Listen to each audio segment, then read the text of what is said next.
Good afternoon. Welcome to Monley's World of Weather. You clicked on to the long-range weather forecast discussion for September 27th through October the 11th. First to talk about, we have a tropical storm Helene, and this is the latest visible infrared satellite picture. It's beginning to intensify, get better organized, and you can see right here the overshooting tops and the convection are wrapping around the center. And it looks like it has good outflow to the north and so forth. So this thing is really starting to develop. We're going to take a look at the latest track. And this is the latest advisory as of 2 p.m., I guess. You know, it's better than nothing. But the latest one will be out in the next 45 minutes or so. Located at 19.4 north, 84.5 west. Maximum sustained winds are 45 miles per hour. Movement is towards the west-northwest at 12. And I think that's going to be a factor. It's going to be a fast mover, so we're not expecting, it won't be slow at first, when it makes landfall, and then it gets caught up. I'll get to that.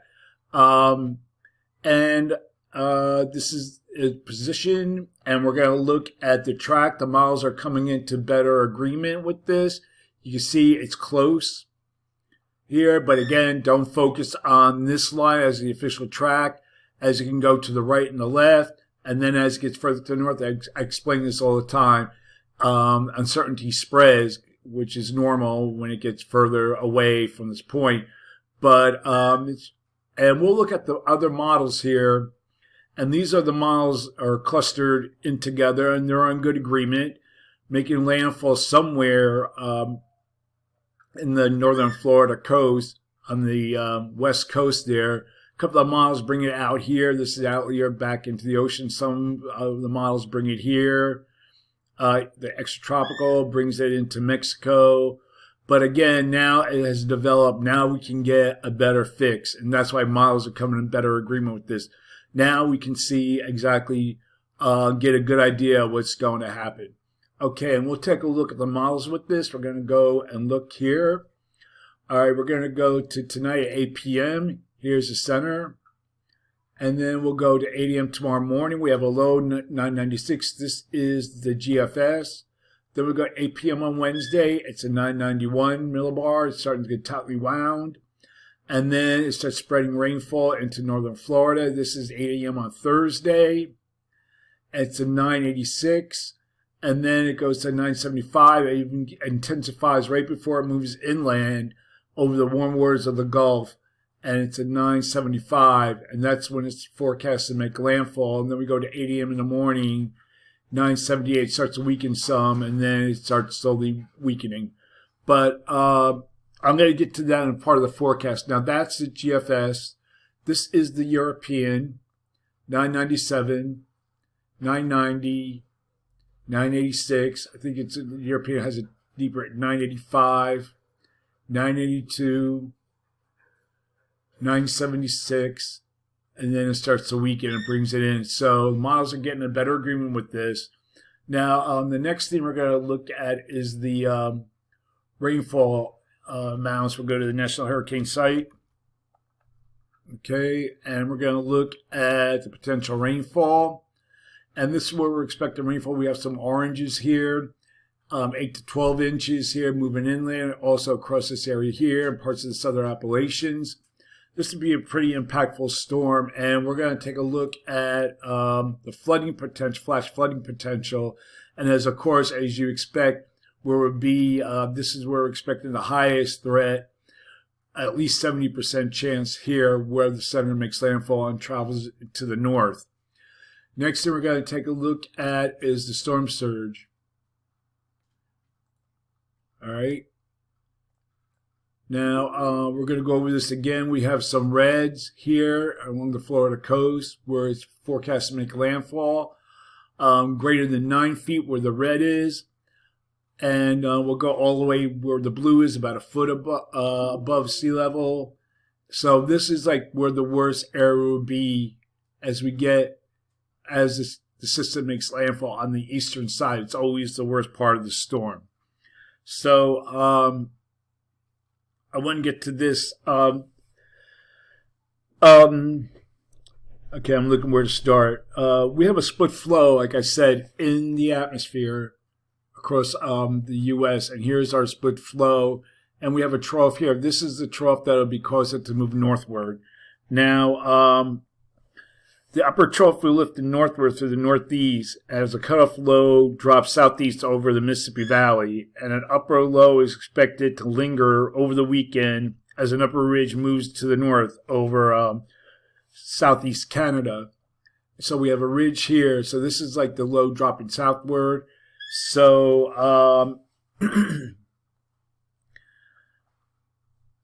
so at the same time, the hurricane is forecast to make landfall, and the system is northward across Florida Panhandle as a hurricane, and then into the southeast on Thursday, and the system eventually gets absorbed by the upper low early Saturday over the middle of the Mississippi Valley, and that's where we're expecting the greatest rainfall threat.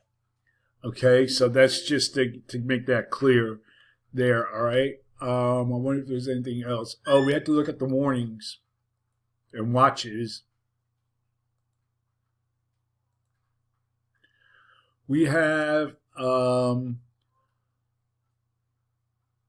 hurricane watch is in effect here along the coast, and then we also have tropical storm here in the red, and then the blue is tropical storm warnings. And then we'll look at the storm surge warnings. Let's see if I can get those.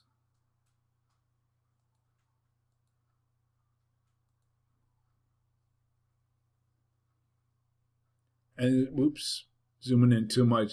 And where the pink is here, this is where we have the storm surge warning, and storm surge watch is where we have like the pink here, and then the warnings are in the red. So I don't think there's any reds yet. So now I'm going to get to the forecast. I think that's it we're going to talk about right now. I'll go more into depth on my live feed on Facebook. Okay, we're going to look at the period for September 27th to October 1st. That's what we're forecasting here. We have a ridge here in the west. Trough here, here's our upper low. And we have a ridge somewhere here along the east coast. Ridge in here, this is all causing the bottlenecking as a blocking forms across the country. So we're expecting during this period, we're going, whoops, didn't want that. Okay, and we're going to look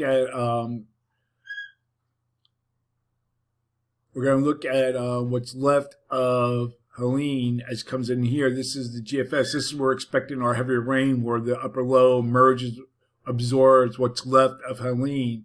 So this will be on Friday. Then we go to Saturday, Sunday, and it starts to fizzle out. Kind of lingers, kind of rains itself out. And now we're going to look at the European. I think the European has more rain, if I'm not mistaken. I was looking at this earlier. Yeah, more heavier rain. The Tennessee Valley into the Midwest. And now we're looking at the ensembles. Little less.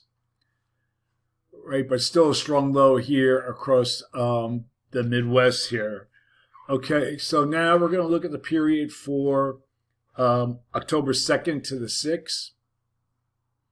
And we have a ridge here in the west, troughing here in the east. So for this forecast period, I'm calling for, where are my maps? Okay, calling for above normal temperatures from much of here. And I'm calling for anomalies to be 8 degrees or more above normal in this area here. For precipitation, calling for below normal precipitation for this region here. Probability of occurrence 35%. Above normal precipitation here. Probability of occurrence is near 40%. We're going to look at the period for October 7th to the 11th. And now we still have a ridge trough configuration here, a trough here off the west coast. But I wanted to tell you, like I showed you yesterday, we have a trough that'll be over Eastern Asia, which favors or teleconnects with this trough here in the east. So for this forecast period, calling for above normal temperature for this area. Anomalies are up to 8 degrees above normal or more, maybe 10 degrees or 12 degrees in this area here in the red. And for precipitation, calling for below normal precipitation here.